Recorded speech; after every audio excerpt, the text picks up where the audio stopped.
tal? En este último video voy a hacer un resumen crítico sobre los capítulos 4, 5, 6 del libro El otro sendero de Hernando de Soto.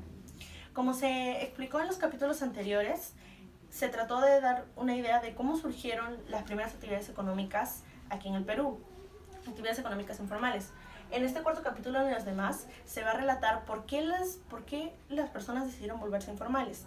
Para esto, el ILD hizo una serie de estudios de campo e investigaciones en los cuales se pudo examinar la influencia del marco legal en las decisiones de las personas. El resultado se dividió en dos, en los costos y el derecho. Los costos a su vez se dividió en los costos de formalidad y los costos de informalidad. En los costos de informalidad se determinó que las personas basaban sus decisiones en los costos de acceso y permanencia, los cuales se volvían altos a través del tiempo. A raíz de esto, al existir altos costos, se puede entender por qué los informales operaban al margen de la ley y la verdadera importancia de la normatividad extralegal, ya que este grupo establecía un nuevo orden normativo porque, uno, se sentían excluidos del sistema legal y se sentían desamparados y no protegidos por este sistema.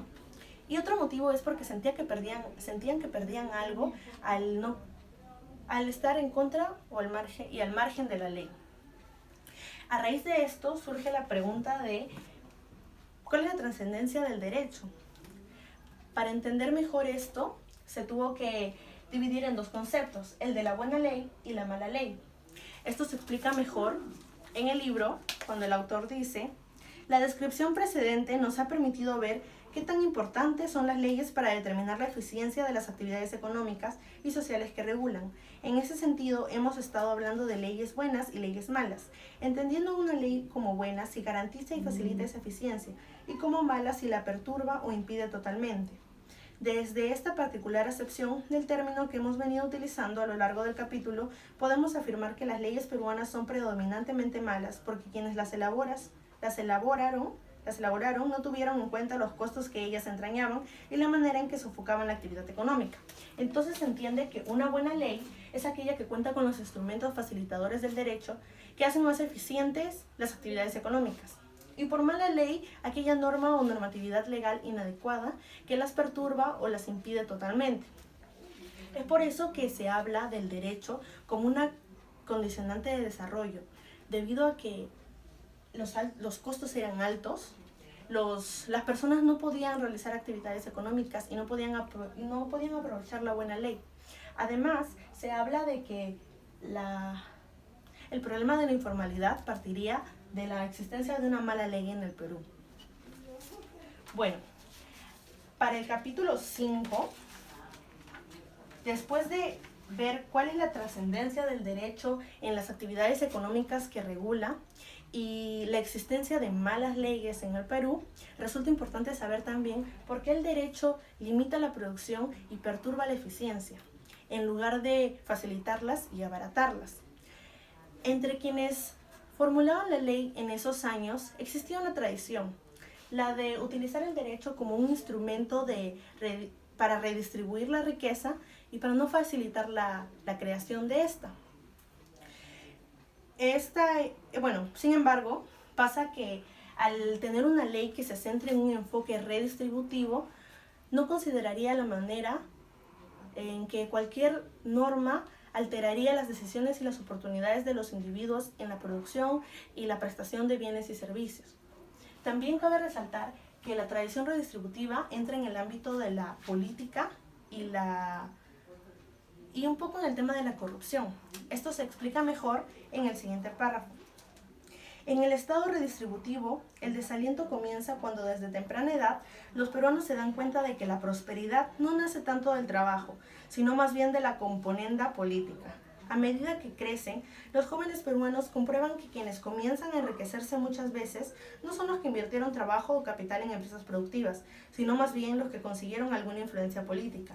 Los más maduros, los que han escuchado tanto las promesas de gobiernos de las llamadas derecha e izquierda, sufren el desaliento porque saben por experiencia propia que, para llegar arriba, el mejor esfuerzo es el que se dirige a obtener un favor del Estado y no el que se dedica al trabajo productivo.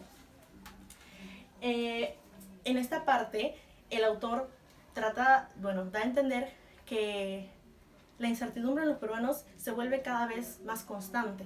¿Por qué? Porque ellos entienden que el poder ejecutivo es el que puede cambiar las normas en cualquier momento sin previo aviso, y que el tener acceso y manejar el dinero ajeno los puede invitar a cometer actos de corrupción. Es a esto a lo que el autor llamaba la falsa ética de la justicia redistributiva. Bueno, y este tema tiene relación con el capítulo 6, ya que después de ver cómo la tradición redistributiva caracterizaba a nuestra sociedad, quedó en evidencia todo lo que nos separa de una economía de mercado, que se debía más que todo al sistema que se vivía en esos momentos, que era un sistema de organización social en el que estaban inmersos el Perú, América Latina y gran parte del tercer mundo. Este era el mercantilismo. Este sistema consistía en una economía políticamente administrada, donde las personas se encontraban en una reglamentación específica y detallada. ¿En qué consistía? En que las personas o los consumidores no podían decidir qué producir. Esto era una normatividad excesiva, y en este tipo de sistemas se produjo una declinación debido a las migraciones que hubo en el Perú en esos años y con la posterior aparición de los informales. Bueno, como reflexión final, y me pude dar cuenta que en los capítulos anteriores, al relatar cómo surgieron las primeras actividades económicas, se pretendió describir las características fundamentales de la normatividad extralegal, así como contar la evolución histórica de estos fenómenos. Todo con un objetivo que era establecer una lógica general. También, ya para esta segunda parte, se pudo tener clara la idea de que se vivía en una sociedad costosa, en donde tanto los formales como los informales desperdiciaban un gran número de recursos. También se puede ver que la causa de los problemas, de los diferentes problemas que ocurrieron en esos tiempos, es aún la ley. ¿Por qué? Porque algunos prefieren la informalidad y otros la formalidad, con un motivo en común, el de obtener el reconocimiento legal del sistema legal. Y bueno, como mensaje final puedo decir que les recomiendo este libro porque te hace ver una realidad que, muchos, al menos de mi edad, no sabían, no conocían o solo escuchaban por sus padres, por las historias que se pueden escuchar en noticias, etc. Pero te hace, aparte de que toca también el tema del terrorismo en esos años, te hace ver una realidad que no conocías y que la entiendas y sepas cómo